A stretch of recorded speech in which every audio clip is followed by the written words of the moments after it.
Jai Hind students, and how are you all? I hope and I wish all are good, healthy and fit. Okay, now we start our session. So हम अपना class 10th का board exam आ रहे हैं, तो उसी के लिए previous year question को सॉल्व कर रहे थे। ठीक है, अपना आगे ये यूपी बोर्ड वाले के लिए सबसे बेनिफिशियल है भाई, गजब के क्वेश्चन करा रहे हैं, गजब के क्वेश्चन लेके आ रहे हैं। ठीक है, चलिए ये आपके 4 मार्क्स और 6 मार्क्स वाले क्वेश्चन है जो अभी सॉल्व कराने जा रहे हैं। तो पहला वाला क्वेश्चन लेते हैं। पहला वाला क्वेश्चन आपको देखते ही मिल रहा होगा कि बिंदु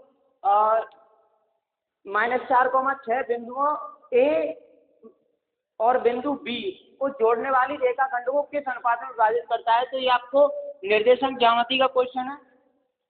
ठीक है, चलिए पहले वाले क्वेश्चन को सॉल्व करते हैं। तो पहले वाले क्वेश्चन को सॉल्व करने के लिए आपको दिख रहा है कि कोई रेखाखंड है, रेखाखंड का बिंदु ए और बिंदु बी, ये कोई हमारे पास रेखाखंड है जिसके निर्देशांक ए बिंदु के -4 -6 -10 है और दूसरे बी बिंदु के निर्देशांक 3 -6 8 है। ठीक है, यहाँ तक कोई समस्या। अब इसने बोला है कि कोई बिंदु है, यहाँ पे मिड में कोई बिंदु है जो बिंदु P मान लेते हैं और इसके निर्देशांक है -4 6। अब आपसे पूछा है कि ये किस अनुपात में इसे विभाजित करता है। तो इसका हल स्टार्ट करते हैं कि हल लिखेंगे। हल में हम मानेंगे कि माना अनुपात के अनुपात 1 है। इस तरह के जिसमें अनुपात हमें पूछा नहीं जाता है तो उसमें हम के अनुपात 1 मान लेते हैं। अब के अनुपात 1 मान लिया, मतलब अगर इस तरफ के है और इस तरफ 1 है, दिखाने के लिए इस तरफ के मान लेते हैं और इधर 1 अनुपात मान लेते हैं कि इधर ये के अनुपात 1 में विभाजित है। ठीक है, अब इसके बाद अगर मैं बात करता हूं तो अब आपको पता ही है कि हमारे पास फॉर्मूला, मैं फिर भी याद दिला देता हूं आपको। फॉर्मूला होता था हमारा x बराबर के m1 x1 प्लस के m2 x2, या आप ऐसे कर सकते थे कि m1 गुणा x2 और m2 गुणा x1 अपॉन में m1 प्लस के m2, यही करते थे भाई।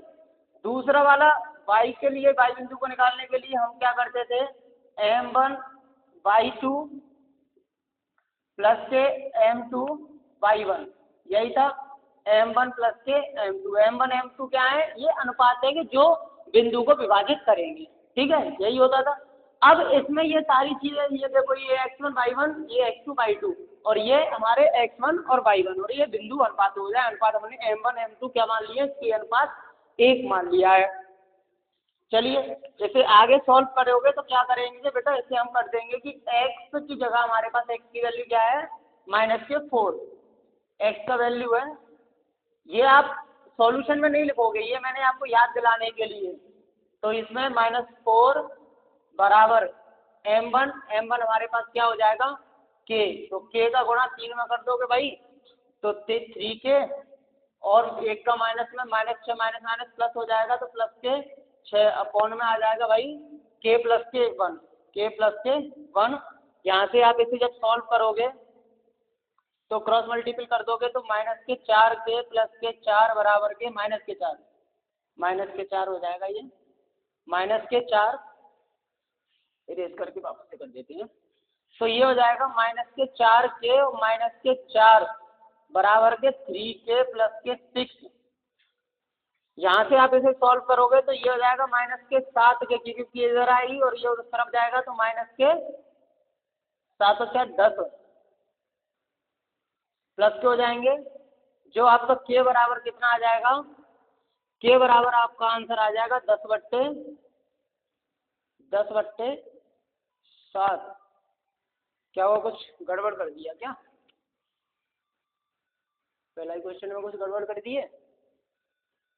तो -4 यहाँ से हमने क्या किया है कि k का गुणा x2 के साथ किया है, 3k और इसका गुणा 1 के साथ। अरे हाँ, ये माइनस का रहेगा माइनस, तो ये -6, इधर भी -6। चलिए हो जाती छोटी छोटी गलतियाँ, माफी चाहेंगे।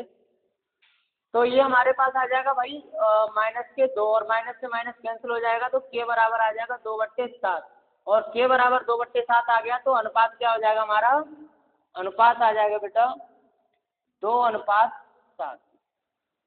ठीक है, 2:7 हमारा अनुपात आ जाएगा। या फिर के की जगह आप 2/7 रखोगे तो 2 इधर हो जाएगा 7 इधर हो जाएगा तो वैसे भी आपका 2:7 आ जाएगा। अगर तुम 22 से भी करते तो 22 से भी आपका इतना ही आंसर निकल के आता। चलिए दूसरे क्वेश्चन को पढ़ते हैं बेटा। पहला क्वेश्चन हमारा सॉल्व होता है, दूसरे क्वेश्चन की तरफ चलते हैं। तो दूसरा क्वेश्चन हमें वृत्त का क्वेश्चन है, ठीक है, वृत्त के क्षेत्रफल वाले थे।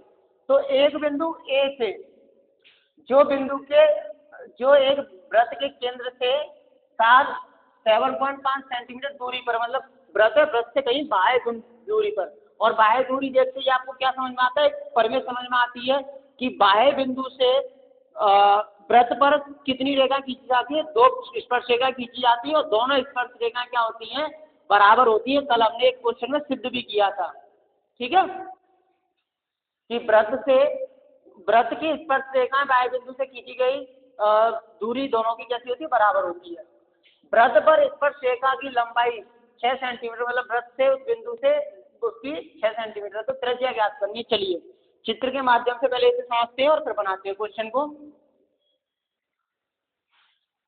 तो क्वेश्चन बड़ा आसान है, देखो सारे क्वेश्चन जितना भी होगा मेरे दिमाग में आती जाएंगे, वो सारी चीजें मैं आपको याद दिलाता जाऊंगा, ठीक है, तो वो आपके लिए भी काफी फ्रूटफुल रहेगी।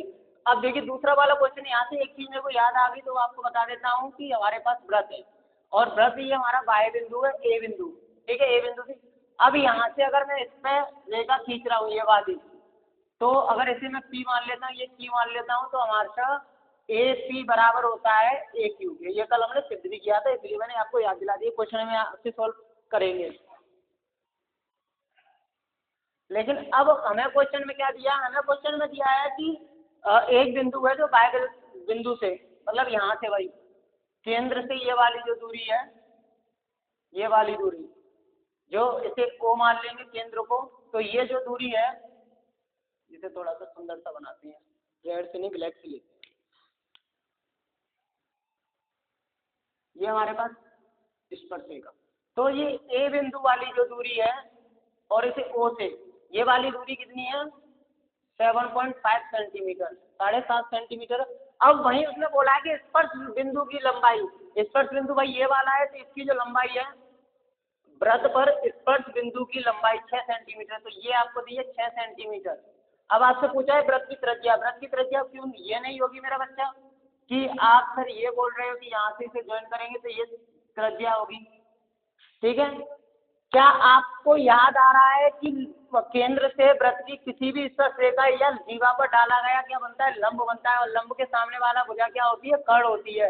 तो आपको क्या ये समझ में आ रहा है कि कर्ण का स्क्वायर बराबर के आधार का स्क्वायर प्लस के लंब का स्क्वायर। जब अगर आपको ये समझ में आ रहा है तो आप कर्ण की जगह 7.5 लिखोगे, 7.5 लिखो, 7.5 को और सरल करोगे तो दशमलव हटाओगे 0 हो जाएगा, और बराबर का इसका स्क्वायर कर देंगे, और आधार का स्क्वायर, आधार हमारे पास इसे हो जाएगा, आधार ये हो जाएगा, और ये लंब मान सकते हो, ठीक है। तो इसे लंब मानो आधार मानो कुछ भी मानो, कोई फर्क नहीं पड़ेगा। तो इसे अगर आधार ही मान लोगे तो 6 का स्क्वायर प्लस के लंब का, लंब को क्या मान लेंगे, आर मान लेंगे, ठीक है। अच्छा इसे आप कैंसिल आउट करोगे तो ये 5 से कट जाएगा, 5 से जाएगा 15 बार और 5 से जाएगा 2 बार। अब 15 का स्क्वायर करोगे तो 2 से 25 नहीं हो जाएगा, और 2 का स्क्वायर करोगे तो 4 हो जाएगा।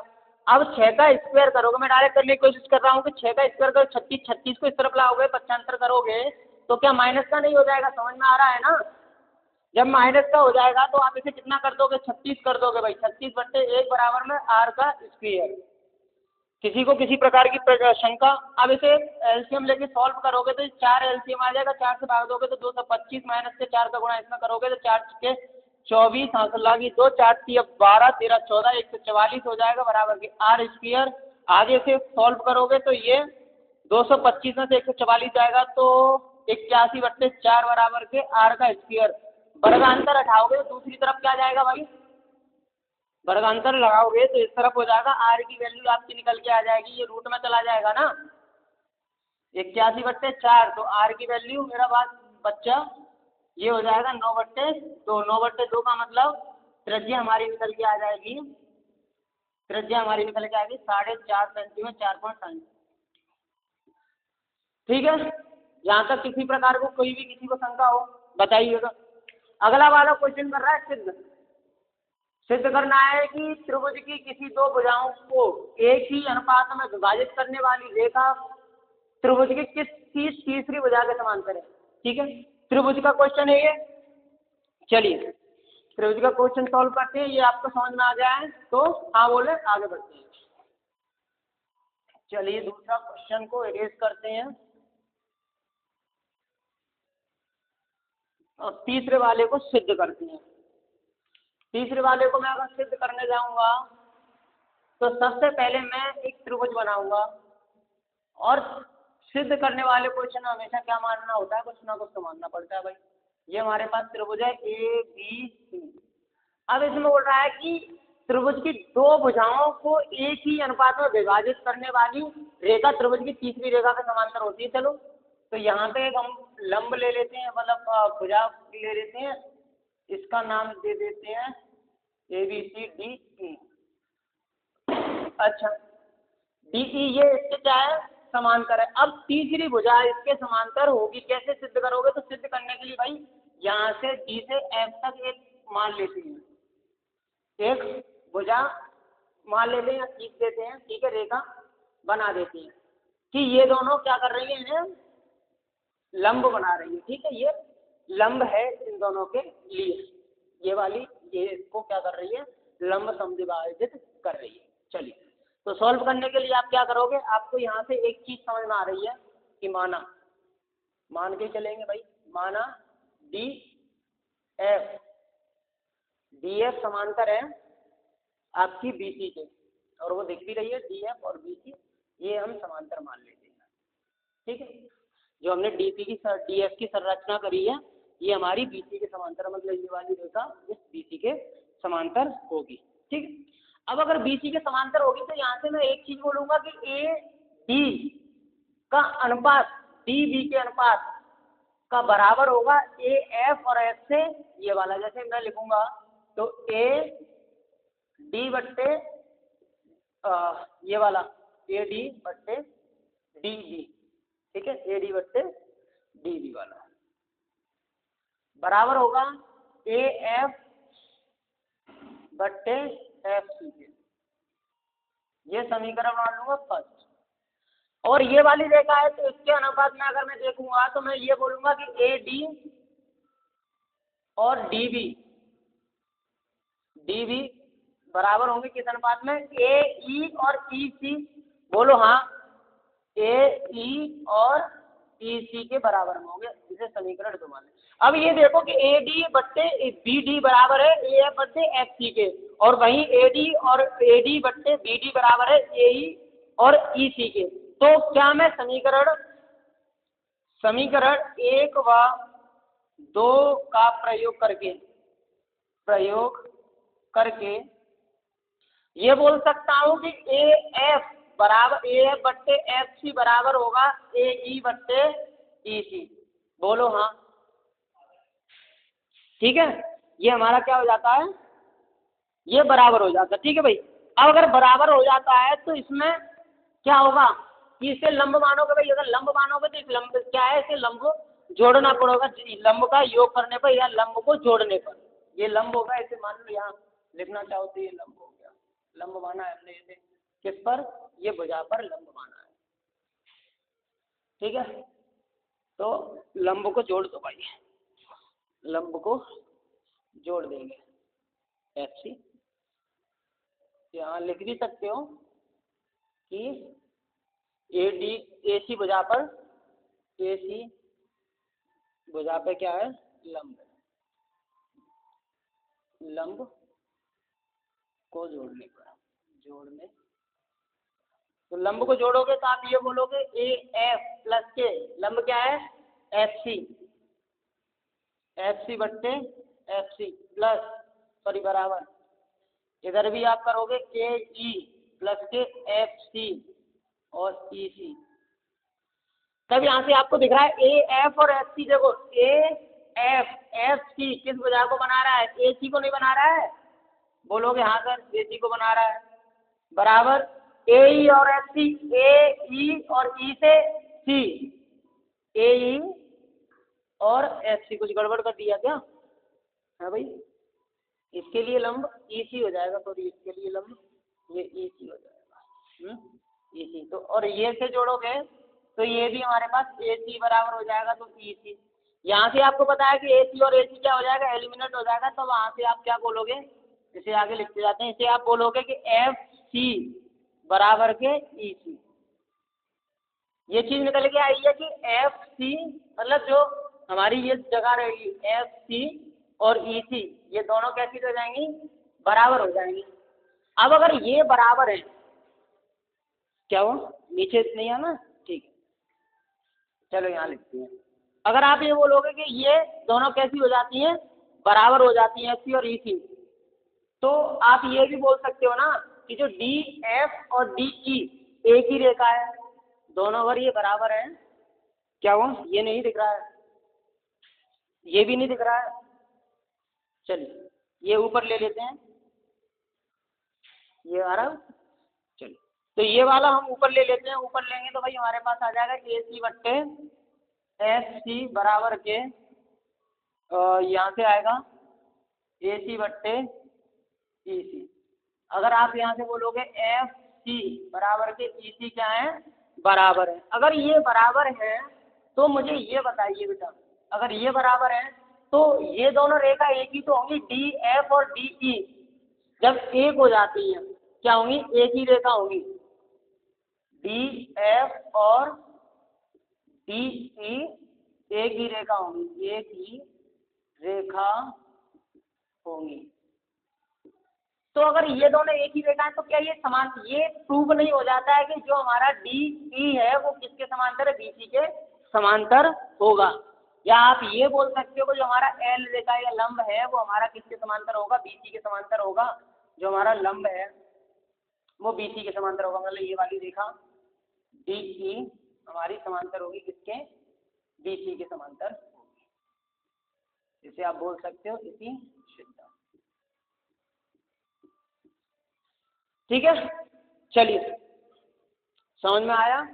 तो यही हमें पूछा है ना, तीसरी रेखा के समांतर। चलिए आगे वाले क्वेश्चन की तरफ हम बढ़ते हैं। तो देखो इस तरह के क्वेश्चन देखते हैं तो आपके मुंह में पानी आ जाए तो क्या इसे तो खत्म कर देंगे।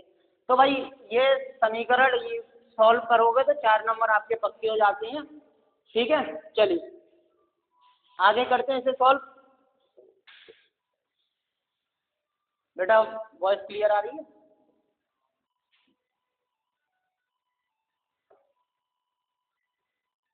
चलिए आगे से सॉल्व करेंगे 4 नंबर को। तो द्विघात नियंत्रण अगर आप ऐसे करके लिखोगे एफ एक्स तो थोड़ा सा अच्छा सा दिखेगा और उसे लगेगा बच्चे को पढ़ा लिखा है, वाकई मेहनत करिए। 3x स्क्वायर और माइनस के 11x प्लस के 8√3 बराबर के 0। ठीक है, तो एफ एक्स बराबर मतलब एफ एक्स मतलब बहुपद।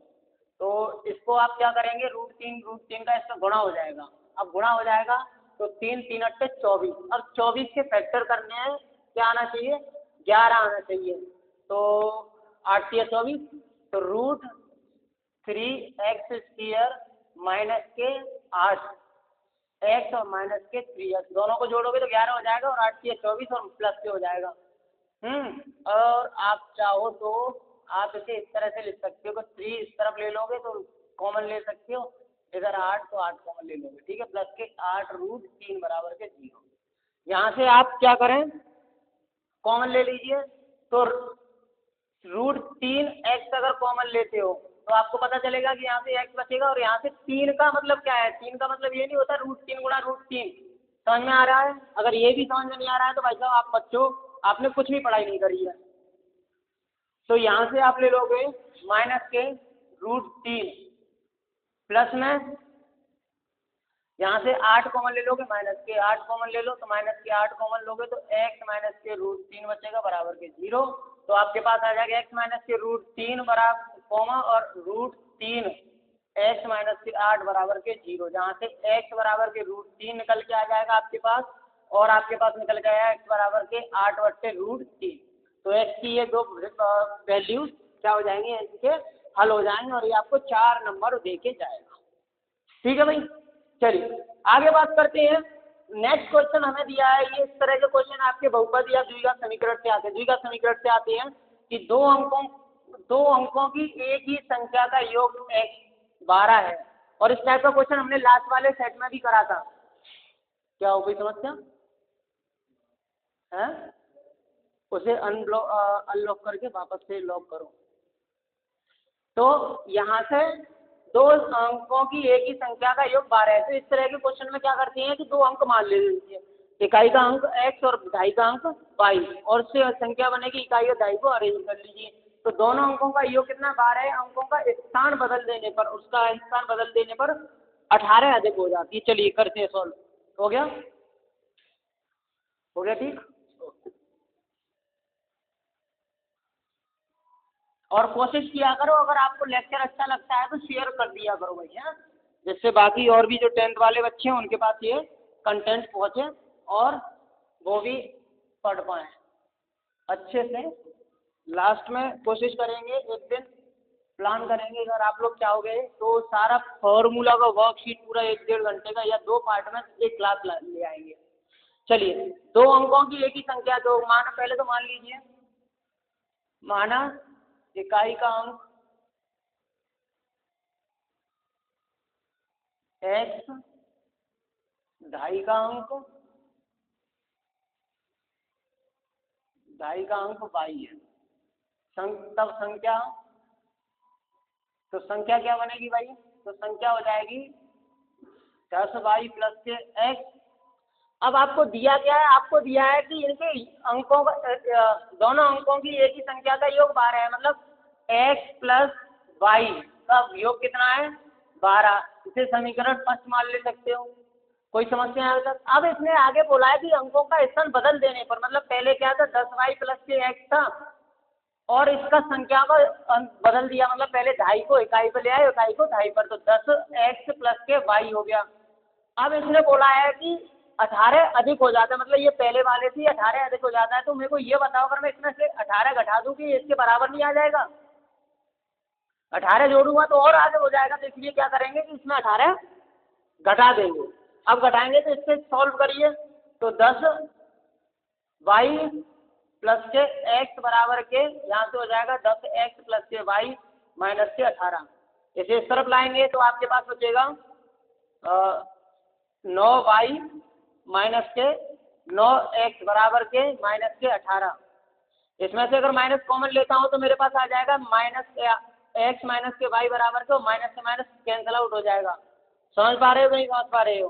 करके देखें। देखो, यहाँ से अगर माइनस कॉमन लूँगा तो ये इसमें चेंज हो जाएगा, ये प्लस का था माइनस का हो गया, माइनस का था प्लस का हो गया। ठीक है, ये माइनस का है तो ये माइनस से माइनस कैंसिल हो गया कि नहीं हो गया?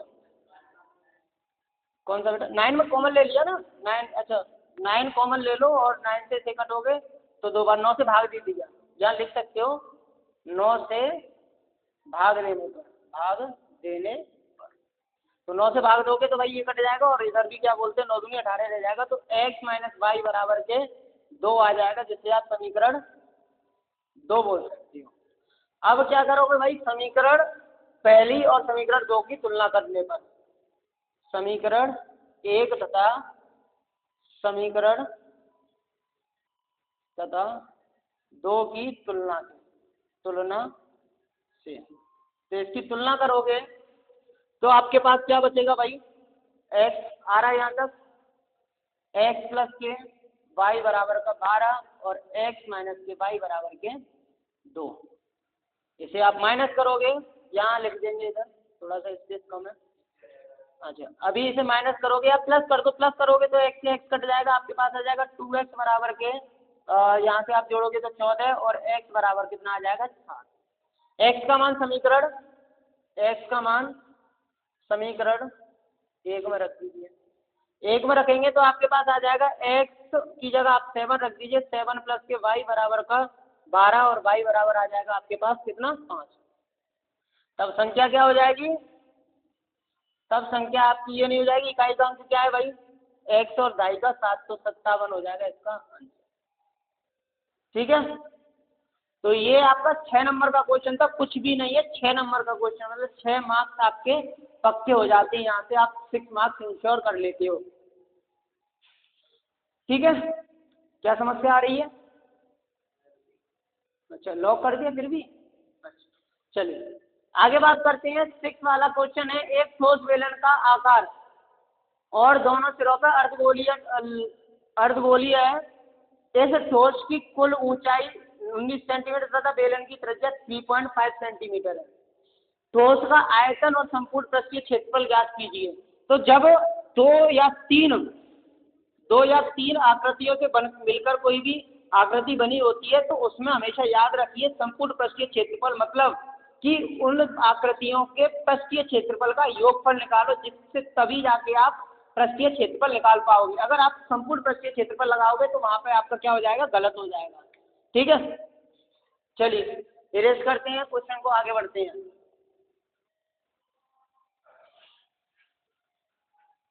अच्छा, यहाँ से हमने सीक्वेंस मिटा दिया, ये 6, यहाँ से 7 और ये 8 वाला। चलिए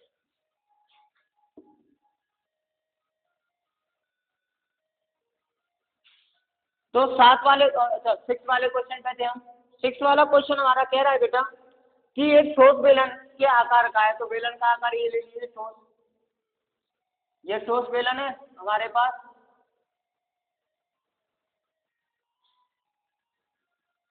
थोड़ा सा अजीब सा बन रहा है, अच्छा सा बनाते हैं। ये हमारे पास ठोस बेलन है,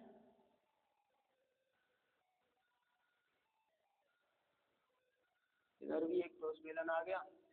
अब इसमें दिया है कि दोनों तरफ अर्धगोलीय लगा है, इधर भी अर्धगोलीय, इधर भी अर्धगोलीय, तो ये क्या होगी, इसकी त्रिज्या होगी। अब इसने बोला है कि इसकी कुल ऊंचाई 19 सेंटीमीटर, मतलब यहाँ से लेकर यहाँ तक 19 सेंटीमीटर है पूरे की।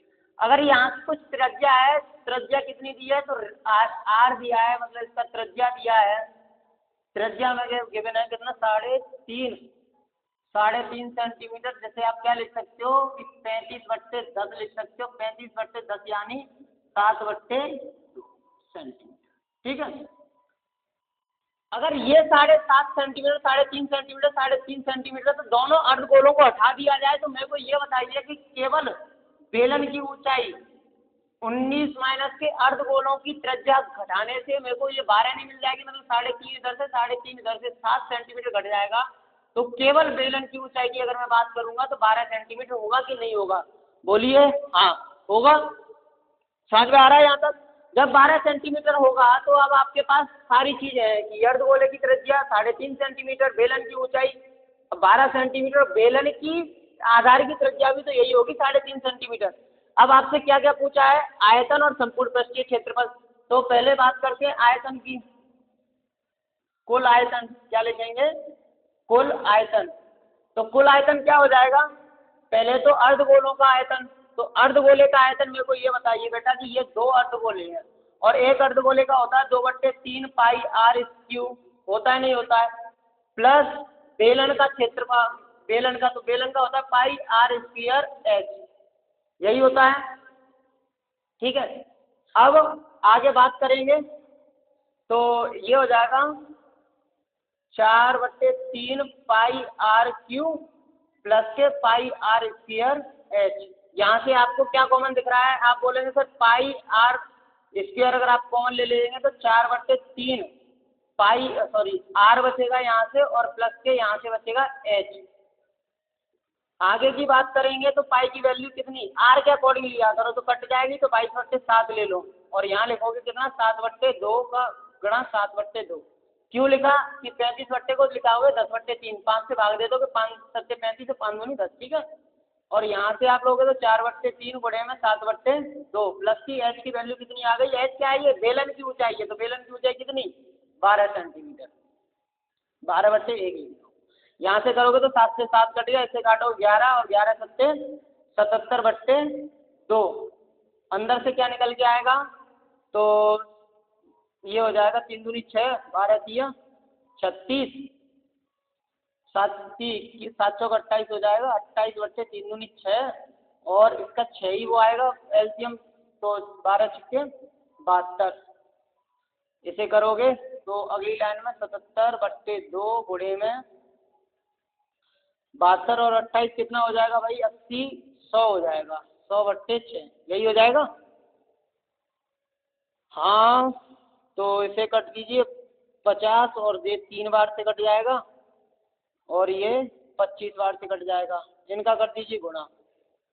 गुणा करेंगे तो 25 सत्ते 175 होता है। हासिल लग गई 17 और 25 गुणे 7 175 और 17 185 7 192 192/3 3 से भाग दे दीजिए तो आयतन आ जाएगा 3 छिक्के 18 और 3 चौक 12 3 एकम 3 और 3 छिक्के 6 बोल सकते हो 641.66। अब ये क्या हो जाएगा कि सेंटीमीटर क्यूब। क्या आ जाएगा? Centimetre cube. ये आपका क्या आ जाएगा? आंसर आ जाएगा, उत्तर आ जाएगा। कुल आयतन 641.66 सेंटीमीटर क्यूब। अब स्पेस नहीं हो तो यहीं पे मैं क्या करूंगा, इसी को इरेज करके इसका पृष्ठीय क्षेत्रफल भी ज्ञात कर लेंगे।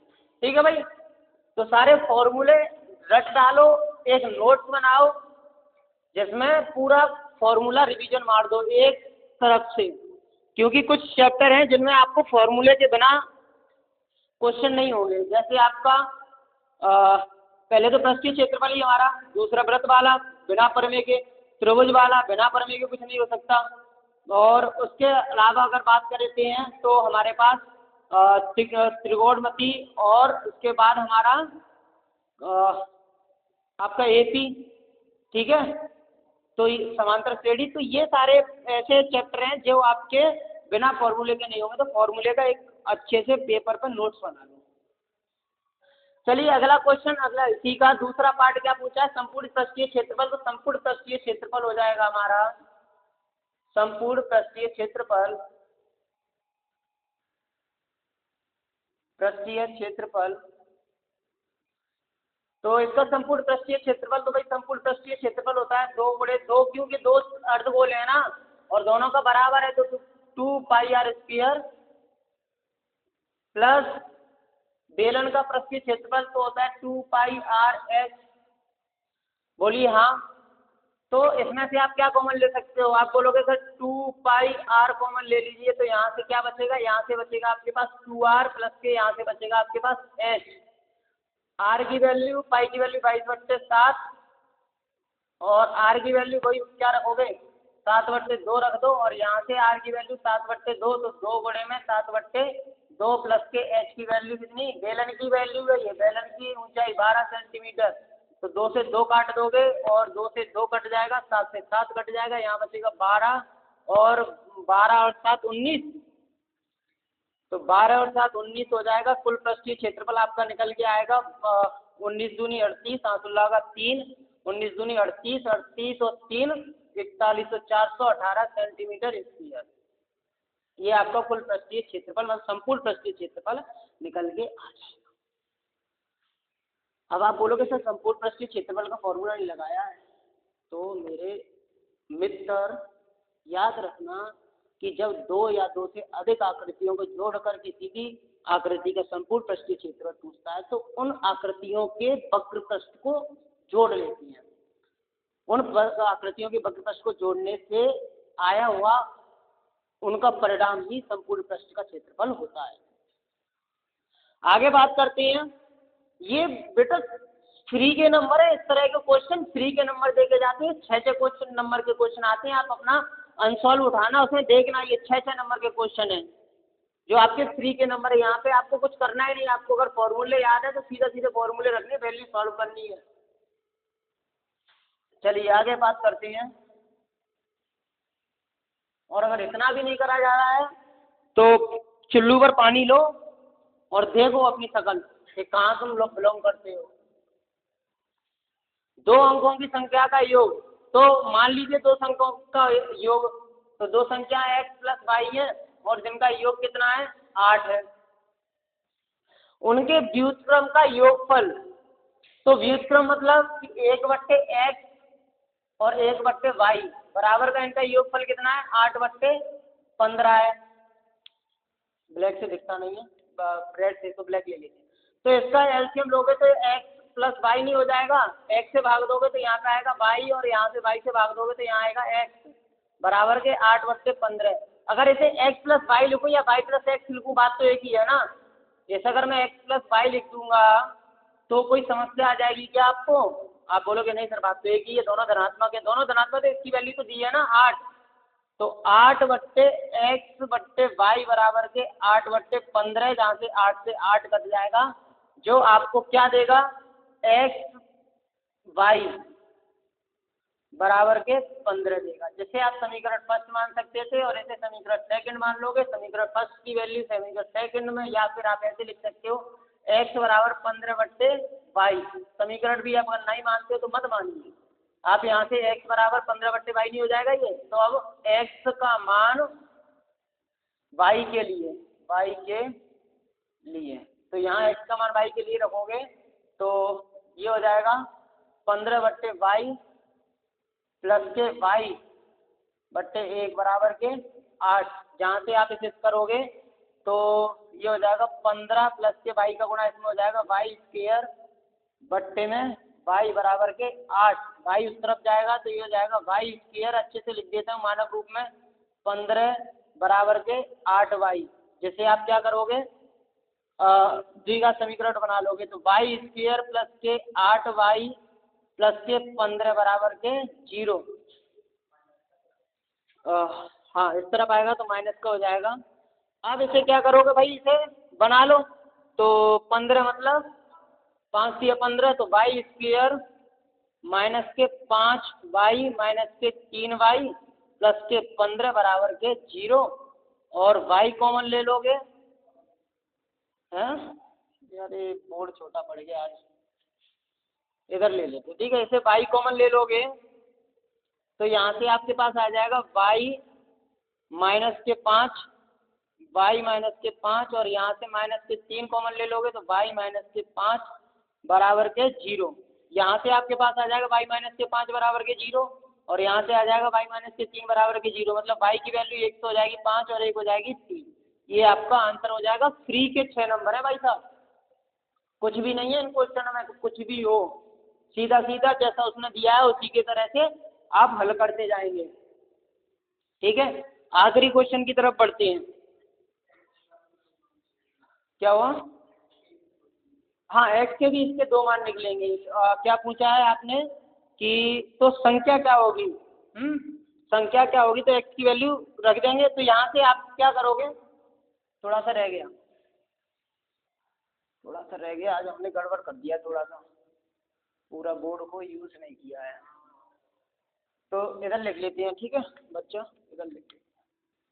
अब यहाँ पे y की वैल्यू अगर आप क्या रखते हो, 5 रखते हो, कहाँ पर, यहाँ पर, तो y की वैल्यू x के लिए रखते हो, तो यह हमारे पास ये है ना x बराबर 15/वाई, तो x की जगह क्या रख दोगे, 5 रखोगे, ठीक है। y बराबर 5 रखने पर,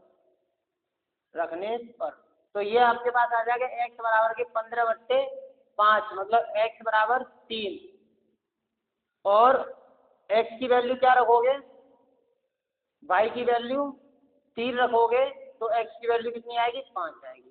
तब संख्या क्या हो जाएगी भाई, संख्या हमने क्या मानी, x प्लस वाई, संख्या हमने x वाई मानी है, ठीक है।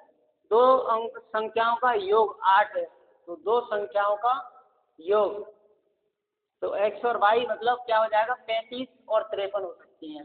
तो संख्याएं क्या हो जाएंगी, एक तो हो जाएगी 35 और एक हो जाएगी 53, जिनके अंकों का योग कितना है, 8 है, और इनके अनुपात करोगे तो 8/15 ही निकल के आएगा। ये आपका उत्तर हो जाएगा आंसर, ठीक है।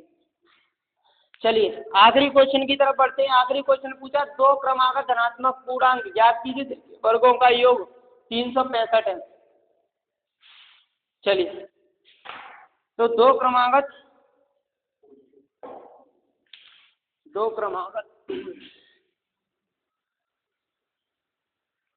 आज हमने ये बोर्ड को थोड़ा सा गलत प्रकार से यूज कर लिया है।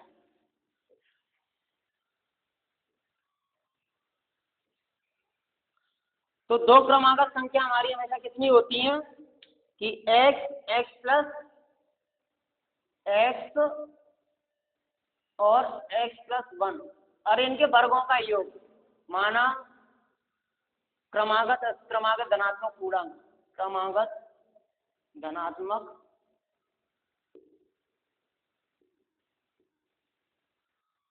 पूर्णांक ये हो जाएंगे। तो इनके वर्गों का योग x² प्लस के 1 का होल स्क्वायर बराबर के 365 365। यहाँ से आप इसे सॉल्व करोगे तो ये हो जाएगा x² प्लस के 1 प्लस के और ये हो जाएगा 2x बराबर के 365। यहाँ से आप इसे सॉल्व करोगे तो 2x² प्लस के 2x एक उस तरफ जाएगा तो 364 रह जाएगा, 364 को इस तरफ ले आओगे तो माइनस के 364 बराबर के 0। ठीक है, समीकरण बन जा 2 से भाग दे दोगे तो यहाँ लिख देना 2 से भाग देने पर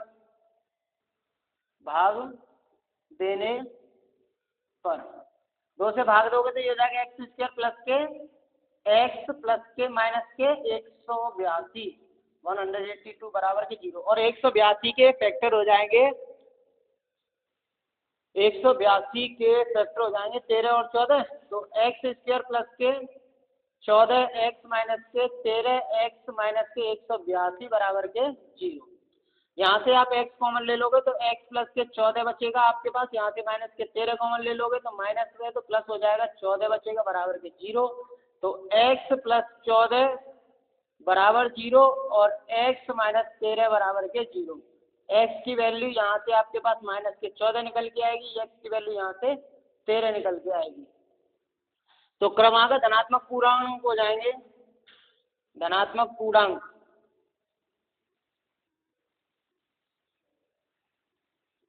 हो जाएंगे 13 और 14। ये आपका क्या हो जाएगा, उत्तर हो जाएगा। ठीक है, अच्छे से पढ़िए और आखिरी समय में जितना मेहनत कर लेंगे वही आपके लिए आपके अंक लाने का एक माध्यम होगा। जब तक अब तक जो भी किया बहुत अच्छा है, अब यहाँ से जो भी मेहनत होगी वो आपके को टॉपर भी बना सकती है और कमजोर बच्चे हैं उन्हें अच्छे मार्क्स भी प्राप्त करा सकती है। ठीक है, चलिए अच्छा है, ख्याल रखिए, जय हिंद।